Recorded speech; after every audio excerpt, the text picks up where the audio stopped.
새로운 한 주를 허락하시며 복음 안에서 자유롭게 살아보라 말씀하시는 하나님을 기억합니다. 오늘도 하나님이 허락하신 자유를 누리며 살아가길 원합니다. 다 함께 사도신경으로 우리의 신앙을 고백하겠습니다. 전능하사 천지를 만드신 하나님 아버지를 내가 믿사오며 그 외아들 우리 주 예수 그리스도를 믿사오니 이는 성령으로 잉태하사 동정녀 마리아에게 나시고 본디오 빌라도에게 고난을 받으사 십자가에 못 박혀 죽으시고 장사한 지 사흘 만에 죽은 자 가운데서 다시 살아나시며 하늘에 오르사 전능하신 하나님 우편에 앉아 계시다가 저리로서 산자와 죽은 자를 심판하러 오시리라. 성령을 믿사오며 거룩한 공예와 성도가 서로 교통하는 것과 죄를 사하여 주시는 것과 몸이 다시 사는 것과 영원히 사는 것을 믿사옵나이다. 아멘.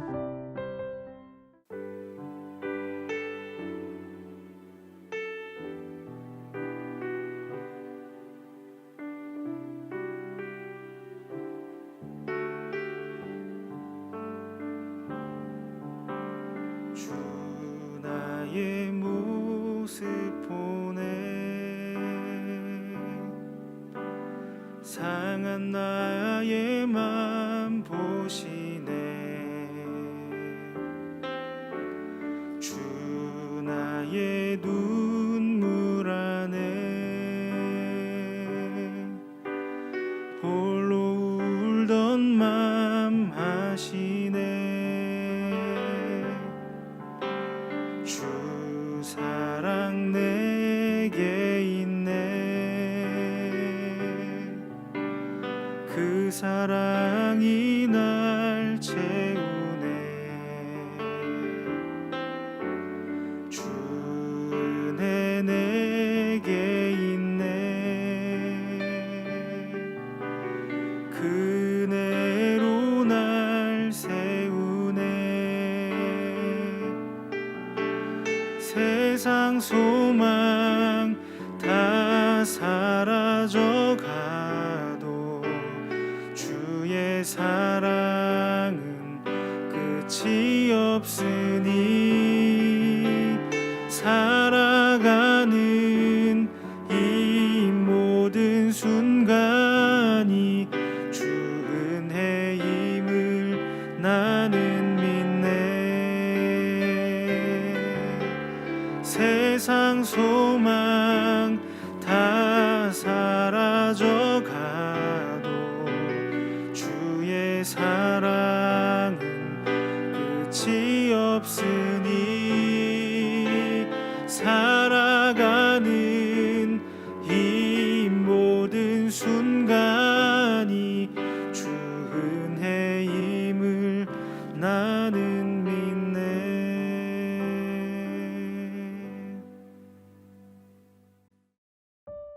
오늘 우리가 함께 나눌 말씀은 예레미야 15장 1절에서 9절 말씀입니다. 여호와께서 내게 이르시되 모세와 사무엘이 내 앞에 섰다 할지라도 내 마음은 이 백성을 향할 수 없나니 그들을 내 앞에서 쫓아내보내라. 그들이 만일 내게 말하기를 우리가 어디로 나아가리요 하거든 너는 그들에게 이르기를 여호와께서 이와 같이 말씀하시니라. 죽을 자는 죽음으로 나아가고 칼을 받을 자는 칼로 나아가고 기근을 당할 자는 기근으로 나아가고 포로될 자는 포로됨으로 나아갈지니라 하셨다 하라. 여호와의 말씀이니라. 내가 그들을 네 가지로 벌하리니 곧 죽이는 칼과 찢는 개와 삼켜 멸하는 공중의 새와 땅의 짐승으로 할 것이며 유다 왕 히스기야의 아들 므낫세가 예루살렘에 행한 것으로 말미암아 내가 그들을 세계 여러 민족 가운데에 흩으리라. 예루살렘아 너를 불쌍히 여길 자 누구며 너를 위해 울 자 누구며 돌이켜 내 평안을 물을 자 누구냐. 여호와께서 이르시되 내가 나를 버렸고 내게서 물러갔으므로 내게로 내 손을 펴서 너를 멸하였노니 이는 내가 뜻을 돌이키기에 지쳤음이로다. 내가 그들을 그 땅의 여러 성문에서 키루옥과 불러 그 자식을 끊어서 내 백성을 멸하였나니 이는 그들이 자기들의 길에서 돌이키지 아니하였음이라. 그들의 과부가 내 앞에 바다 모래보다 더 많아졌느니라. 내가 대낮에 파멸시킬 자를 그들에게로 데려다가 그들과 청년들의 어미를 쳐서 놀람과 두려움을 그들에게 갑자기 닥치게 하였으며 7을 낳은 여인에게는 쇠약하여 기절하게 하며 아직도 대낮에 그의 해가 떨어져서 그에게 수치와 근심을 당하게 하였느니라. 그 남은 자는 그들의 대적에 칼을 붙이리라. 여호와의 말씀이니라. 아멘. 반갑습니다. 오늘 예레미야 15장 1절부터 9절을 중심으로 하나님의 마음이라는 주제의 말씀을 함께 나누겠습니다. 하나님께서 유다 백성들을 위해서 기도하는 예레미야에게 나는 네가 아니라 모세와 사무엘이 내 앞에 있다고 해도 내 마음은 바꾸지 않을 거다 라고 말씀하시는 장면이 오늘 본문입니다. 오늘 본문은 아주 역사적인 장면이죠. 1절인데요. 여호와께서 내게 이르시되 모세와 사무엘이 내 앞에 섰다 할지라도 내 마음은 이 백성을 향할 수 없나니 그들을 내 앞에서 쫓아내리라. 이렇게 말씀을 하십니다. 모세와 사무엘이 내 앞에 있다고 해도 나는 내 마음을 바꿀 생각이 없다. 근데 사실 하나님께서 왜 그렇게까지 말씀을 하셨을까? 이게 이제 궁금한 거죠. 굳이 그렇게까지 말씀하실 건 없지 않습니까? 예레미야도 충분히 훌륭한 선지자인데 왜 네가 아니라 모세와 사무엘이 와서도 내 마음을 바꿀 수 없다 이렇게 말씀을 하시는 겁니까? 마치 선지자들을 서열을 나누는 것 같은 느낌이 들어서 마음이 불편해지는 게 사실 오늘 본문을 보는 그동안의 시각이었습니다. 근데 우리가 오늘 본문 이 1절이 무슨 말씀인지를 잘 이해해야만 오늘 본문 전체를 그리고 예레미야 전체를 더 잘 이해할 수 있습니다.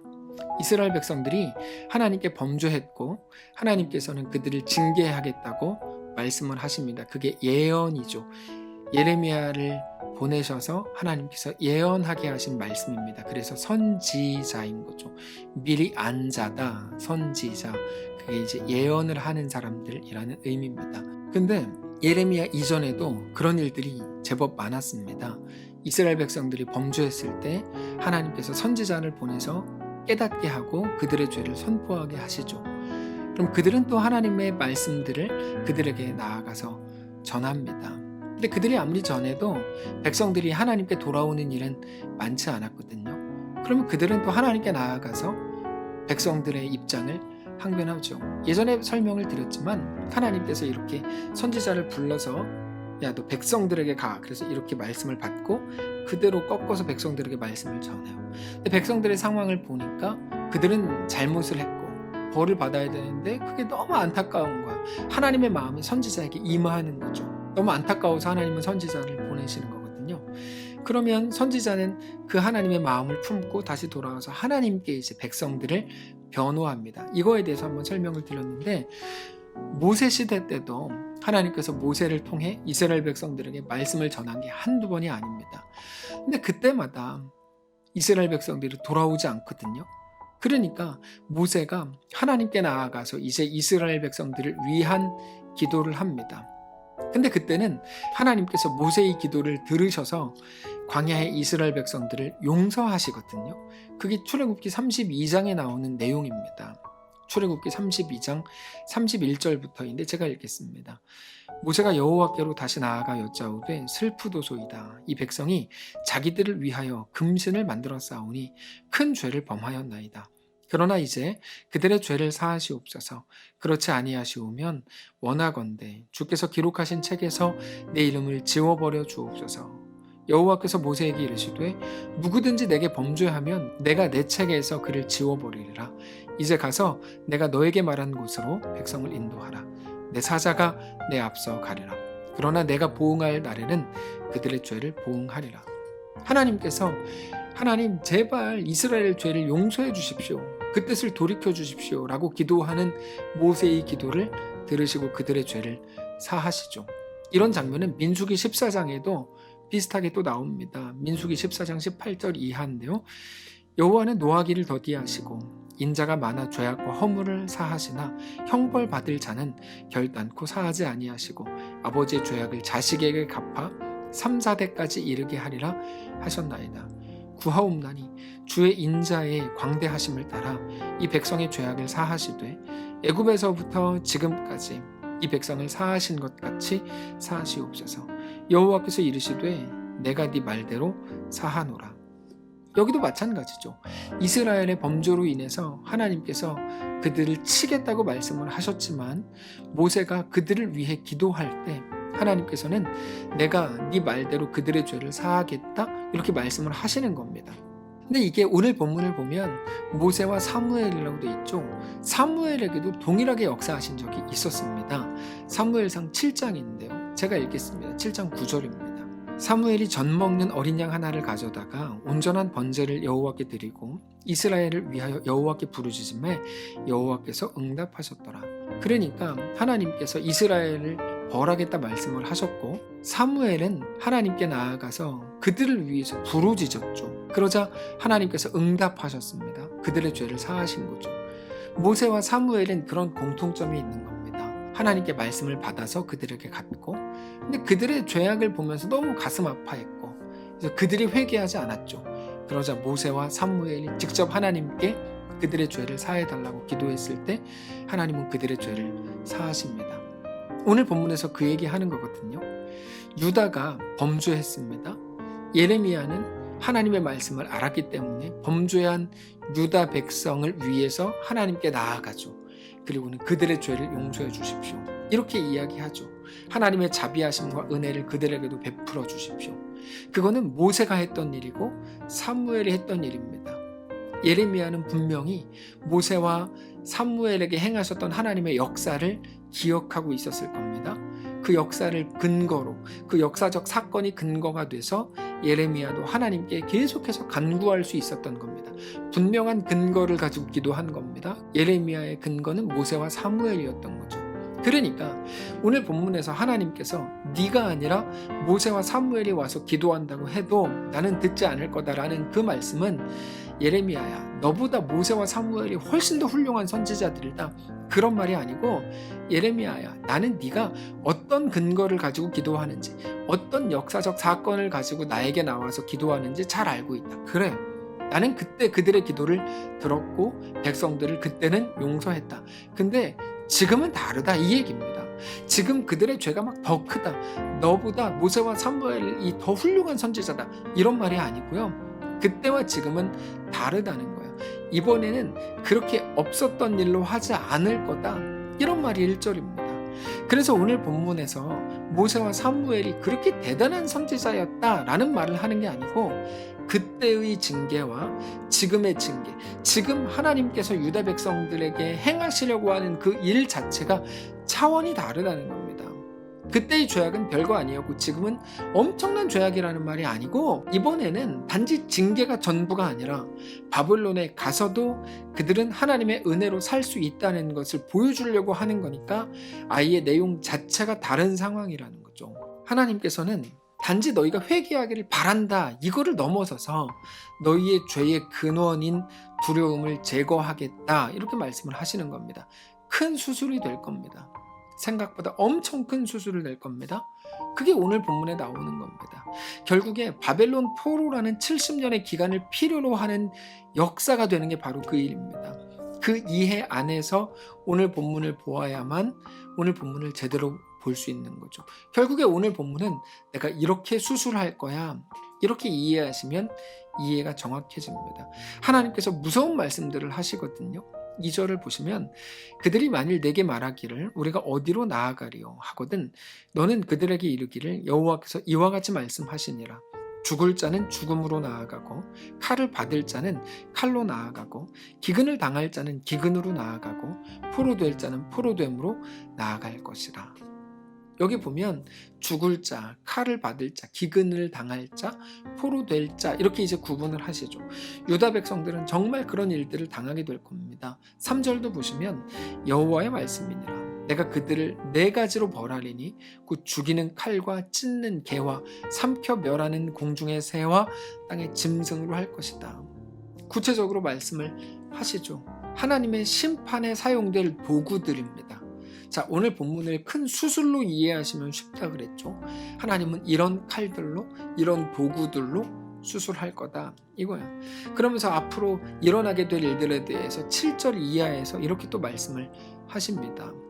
내가 그들을 그 땅의 여러 성문에서 키로 까불러 그 자식을 끊어서 내 백성을 멸하였나니 이는 그들이 자기들의 길에서 돌이키지 아니하였습니다. 그들의 과부가 내 앞에 바다 모래보다 더 많아졌느니라. 내가 대낮에 파멸시킬 자를 그들에게로 데려다가 그들과 청년들의 어미를 쳐서 놀람과 두려움을 그들에게 갑자기 닥치게 하였으며 7을 낳은 여인에게는 쇠약하여 기절하게 하며 아직도 대낮에 그의 해가 떨어져서 그에게 수치와 근심을 당하게 하였느니라. 그 남은 자는 그들의 대적의 칼에 붙이리라. 여호와의 말씀이니라. 무서운 말씀입니다. 근데 이 말씀을 어떻게 풀어야 된다고요? 수술이라고 풀어야 된다고요. 오늘 본문을 통해 주시는 하나님의 말씀은 딱 하나입니다. 하나님은 그들을 바벨론으로 보내실 작정이었다는 거죠. 왜 보내십니까? 그들이 우상숭배했기 때문인데 그들의 우상숭배의 근본 원인은 뭐라 그랬죠? 두려움이라 그랬죠. 두려움이 만들어내는 말들은 뭡니까?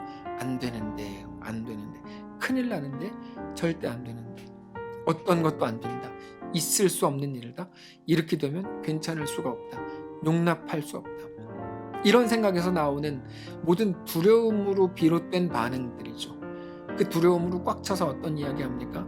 이번에 비가 오면 안 되는데, 폭풍이 일어나면 안 되고, 문제가 생기면 안 되고, 바다에 빠지면 안 되고, 그게 오늘 본문 유다 백성들에게 대해서는 바벨론이 쳐들어오면 안 된다고 하는, 그렇게 모든 것이 안 되는, 그래서 아무 일도 일어나지 않는 것만이 그들의 유일한 소원인 그들을 하나님께서 담대한 하나님의 사람으로 만들어내고 변화시키기 위해서 하나님은 그렇게 하실 거라는 거죠. 수술을 하고 바벨론으로 그들을 보내겠다는 거죠. 모세와 사무엘과 같은 기도로도 하나님의 이 일을 막지 못할 거라는 겁니다. 그때와는 다르다는 겁니다. 죄악이 더 심하다는 게 아니라 하나님은 이번에 이렇게 일하실 작정이라는 거죠. 오늘 하나님의 이 마음을 우리가 정말 잘 알게 되시기를 바랍니다. 하나님의 마음은 뭡니까? 우리를 두렵게 만들려고 하는 세상에서 하나님을 믿는 담대한 하나님의 사람으로 넉넉히 살게 되는 겁니다.